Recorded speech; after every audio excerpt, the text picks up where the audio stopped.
لو انت حابب تبدا قناه يوتيوب وما تعرفش اي حاجه عن المونتاج، في الفيديو ده هنتكلم عن واحد من احسن تطبيقات المونتاج الموجوده للموبايل، وهو تطبيق VN.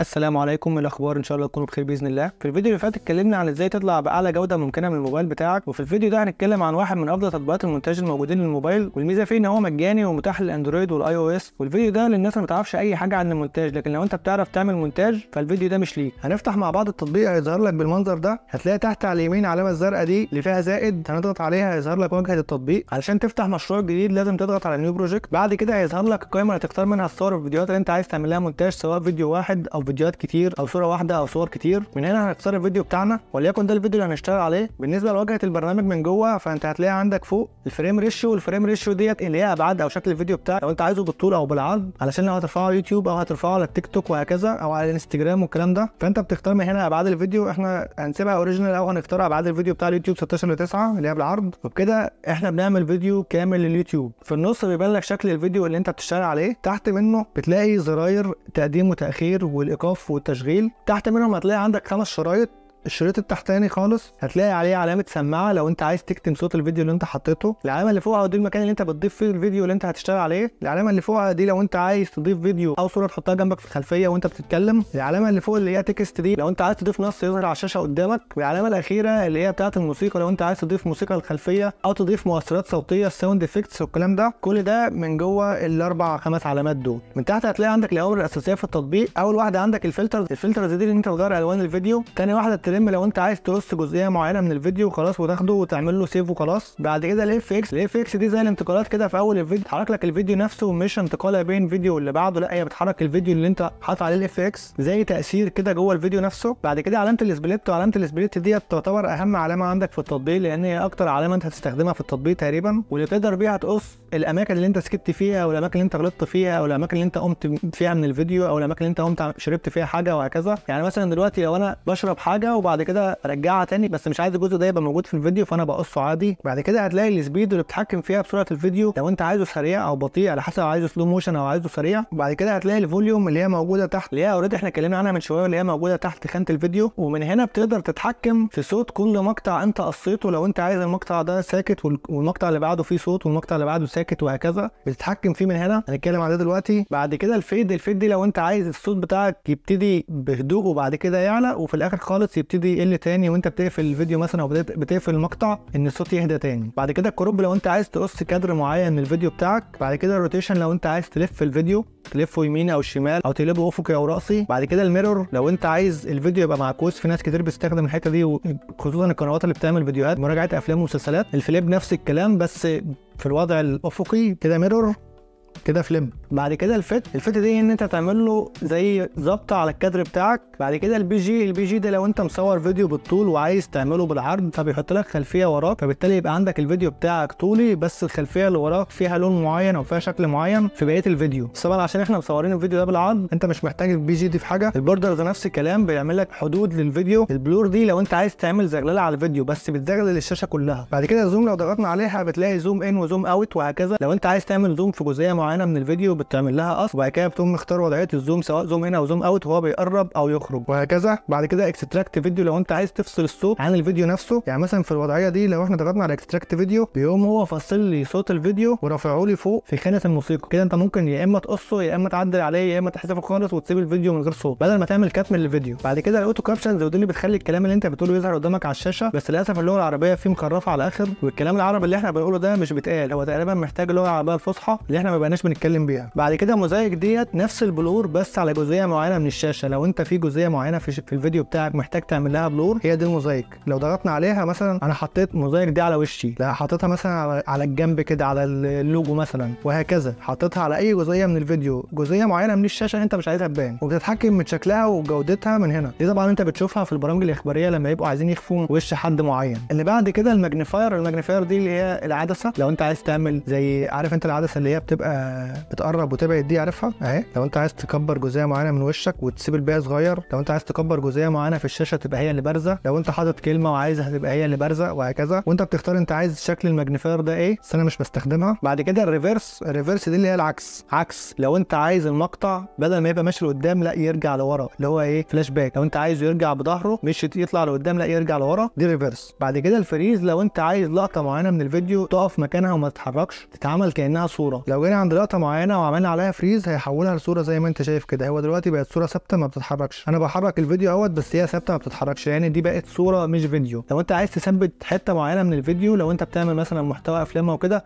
وعايز تثبت اللقطه دي وانت بتتكلم في الخلفيه، فبتعملها فريز. بعد كده فورورد ديت لو انت ضغطت عليها، يعني مثلا لو احنا خدنا قطعه مثلا من الفيديو، اي مقطع مثلا الحته دي نعمل لها قص، ونيجي بعد كده نعمل قص تاني في الحته الثانيه دي، وبعد كده عايزين الجزئيه دي تطلع فورورد فوق. خلاص انا علمت عليها باللون الاصفر وضغطت على فورورد، هتقوم طالعه لي في الشريط اللي فوق اللي هو بتاع الصور. فلو انت جيت تحرك الفيديو هتبص تلاقي بقى عندك حته من الفيديو الاساسي عندك فوق، تقدر تتحكم في مكانها وحركتها من الشاشه نفسها. ده حته الفورورد. لو انت عندك جزئيه من الفيديو وعاوز تطلعها فوق وتتحكم في حركتها وتخليها هي اللي ظاهره للناس وانت مثلا في الخلفيه مش باين، يعني مثلا لو كبرناها كده بقت هي اللي باينه وانا في الخلفيه، مع ان انا في الاصل كنت انا اللي باين، وهكذا كده. ده باختصار التطبيق نفسه وكل الاوامر اللي فيه. ازاي تعمل سبليت؟ انت دلوقتي بتستخدم الصباعين بتوعك في ان انت تعمل زوم ان وزوم اوت. لو انت عايز تعمل زوم ان وزوم اوت بالصباعين بتوعك زي ما بتعمل في الصور بالظبط. بتعمل مثلا زوم، والله الجزئيه دي مثلا عندي ما فيهاش صوت وانا عايز اقصها، بتيجي عليها وتضغط سبليت وتيجي عند بدايه الكلام وليكن هنا مثلا وتعمل سبليت تاني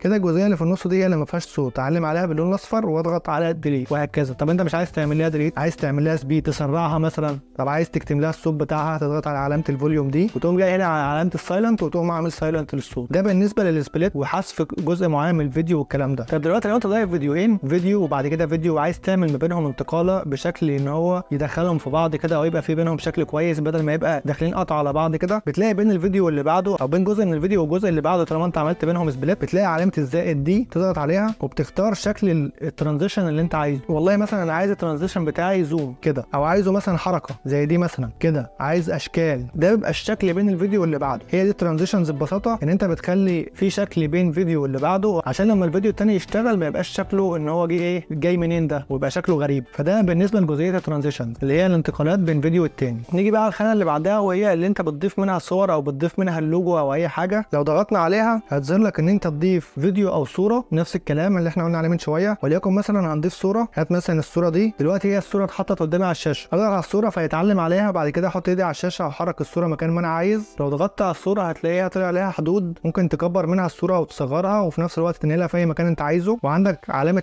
روتيشن تحت لو انت عايز تلف الصوره باي شكل من الاشكال وهكذا. تحطها مثلا في جنب، ومن تحت في الشريط نفسه بتقدر تتحكم في الصوره دي تظهر امتى وتختفي امتى. مثلا انا هشدها واخليها تظهر من اول هنا وبعد كده تختفي هنا، بعد كده تعمل لها موشن دي لو انت عايزها تطلع بشكل معين موشن كده، انا عايزها مثلا تطلع بالشكل ده او تطلع كده او تطلع بشكل دائري، بعد كده سلايد عايزها تنزل من فوق وهكذا. فانت عندك موشنز كتير، عندك اوت انيميشن وعندك لوب انيميشن وهكذا. يعني انت مثلا عايزها تعمل كده، لو انت عايزها تعمل كانها نبضه كده، ففي اشكال كتير تقدر تحط فيها سواء ستيكر اللي هو بتاع اللايك والسبسكرايب والكلام ده، او تحط صوره او فيديو يقعد يتحرك قدامك او حواليك وانت بتتكلم عنه. دي الاشكال بتاعتها لو انت مثلا حاطط اللوجو بتاعك وعايزه يفضل يعمل كده بس كده. ده بالنسبه للخانه دي. وممكن تحط منها الستيكرز. لو جينا للستيكرز هتبص تلاقي هنا عندك ستيكرز كتير زي اللايك والسبسكرايب والحاجات دي هتلاقيها كلها موجوده هنا، والاسهم وشكل الابلكيشنز، وفي حاجات كتير جدا. والحاجات دي لو انت عايز تشاور على حاجه معينه او تعلم على جزئيه معينه من الشاشه وهكذا. انيميشنز مثلا لو انت عايز تنزل انيميشنز حواليك، فيها حاجات كتير جدا. لو انت دخلت جوه هتلاقي الموضوع كبير، فواحده واحده كده هتبص تلاقي نفسك اتعلمت كل حاجه في التطبيق. بعد كده نيجي على خانه التكست، نضغط عليها هتلاقي تكست. من هنا هتقدر تضيف نص وتحطه برده، تحط له ان هو يبقى له شكل معين او خلفيه معينه، او تخليه يتحرك برده نفس الكلام زي الصوره بالظبط. وليكن مثلا احنا هنختار، هات مثلا ده نختار ده، ونيجي مثلا نعمل ايديت ونختار هنا من هنا مثلا انك تكتب ايه السلام عليكم مثلا. بعد كده هتلاقي عندك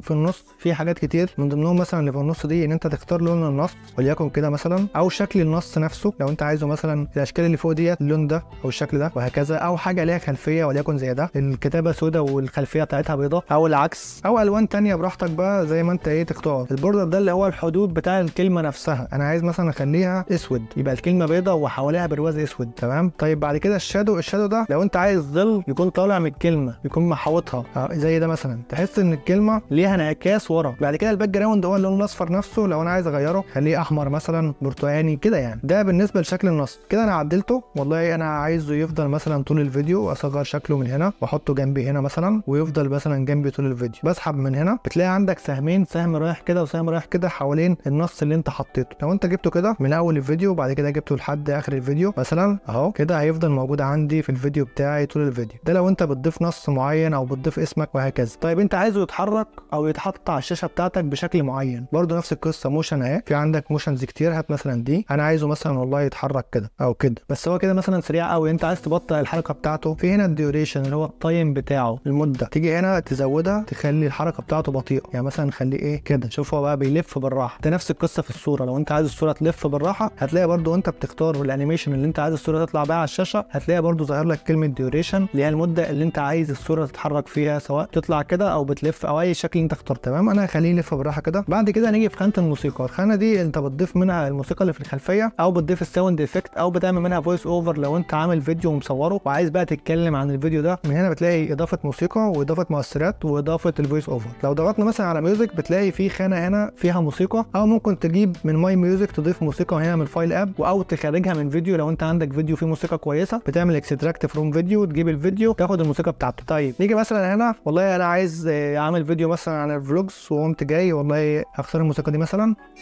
خلينا في دي مثلا اهي.